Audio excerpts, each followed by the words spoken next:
His pre-dawn escape is the latest twist in a week of high-stakes political maneuvering. Mariejo Ramos reports for CNA from Metro Manila. Another day of drama at the Philippine Senate as its president confirmed that the man wanted by the ICC for crimes against humanity is no longer on the premises. In a press briefing, Senate President Alan Peter Cayetano read a text from the wife of Senator Dela Rosa saying he had made his escape last night to avoid implicating the upper chamber where he had sought refuge. If I was in his shoes, I will escape when it's least expected. But again, mali yung word na escape because there's no warrant eh. Diba? There's no warrant. So he's free to go. Cayetano also denied accusations that last night's gunfire at the Senate was staged.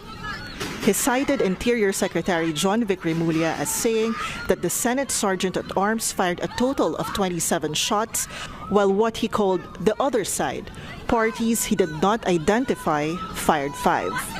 He said the police and the Senate will jointly investigate the incident.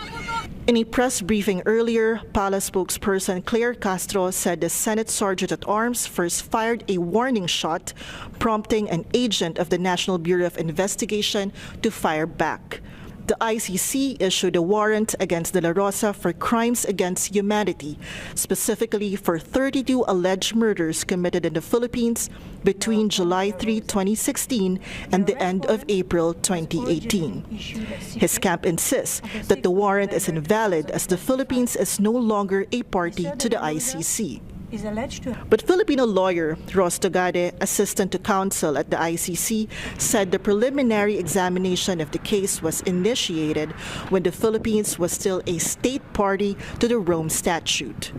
The fact that we have withdrawn and the withdrawal has taken effect in 2019 does not erase all of the effects of our being a state party up until 2019. So under the framework of the Rome Statute, it also has a provision that states that former state parties who have withdrawn still have the duty to cooperate regardless of the withdrawal.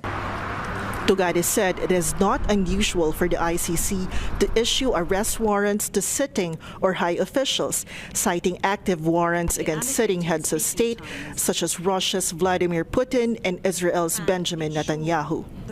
So at the moment, because this is a warrant issued by the International Criminal Court, there is no procedure within the Rome Statute that actually requires the localization of a warrant. Since Monday, supporters of the Duterte clan and Senator Dela Rosa have been camping outside the Senate premises, protesting both the House of Representatives' impeachment of Vice President Sara Duterte and the ICC warrant against Dela Rosa. We are supporting Bato because we knew in the very first place that the case of Bato is similar to our Tatay Digong. At yung aming grupo ay nabuo dahil doon sa illegal abduction ni Tatay Digong. That's the very reason that we don't want it to happen again to any citizen of this country, including our very own Senator Ronald Bato. No? With the senator's whereabouts unknown, it may be a while before the ICC sees any progress in the case. Mariejo Ramos reporting for CNA from Metro Manila.